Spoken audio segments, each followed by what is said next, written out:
Where are we? No, look, I mean, But no, I think it's important that we talk. First of all, you can see we have a great connection, number one. But number two, this is the Sundar I know. So that's what I'm trying to do. Is I think a lot, like I said, on my ride in, I was just thinking to myself, a lot of people, they just don't have the opportunity to realize the person that I know so well, your heart, your life, your connection.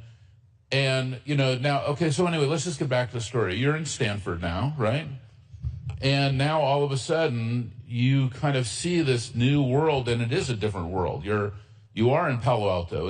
It's not just cold. There's a whole thing going on, right? And so what is your biggest surprise now that you're in Palo Alto besides the weather? Oh, I mean, look, I think, we take this for granted in the Valley and in a place like Stanford. And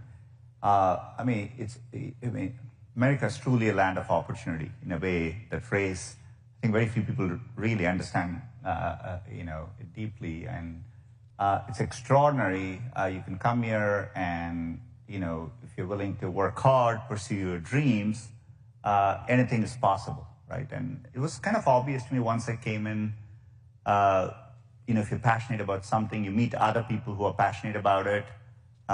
This is a place of dreamers and builders. You're excited about something, people want to build on that idea. It's almost like they want to compose that with you. That is so unique about the place we live in. And so that struck me. So, this optimism, this real desire to make the world better, and sometimes we all are so used to it. Sometimes I think, we get jaded with technology or something, we forget that. I feel it now when I travel around the world and you go to places where they don't have access to this technology, they so want to be a part of it.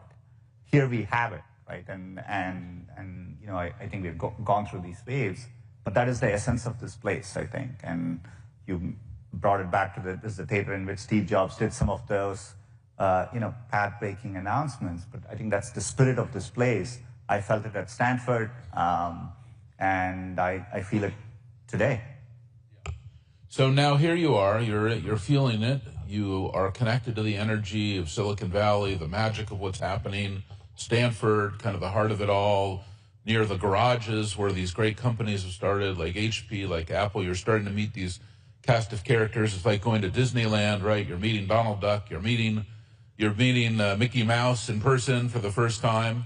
And now you're in Stanford, and are you at this point thinking, okay, I heard about this company, Google, it's 2004, this is where I'm heading? Is that the direction at this point? Look, I was in Stanford in the 90s, and this was the time when Mosaic Mosaic had launched. And ironically, I think Larry and Sergey were at Stanford at the same time. I don't think I knew them, or we didn't overlap. You didn't know them at the time? No, I didn't know them at the time.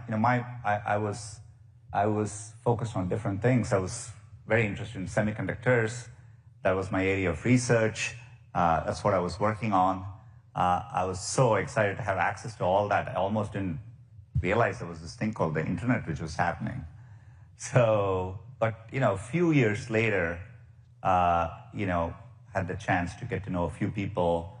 And when the internet was really taking off, when I started using Google early, and the first time I started using it, I realized this is going to give more access to information to more people. This must be what, 96, 97, 98? No, Google wasn't there. Google started in 99. I first used it in about 2000, right? 2000, 2001.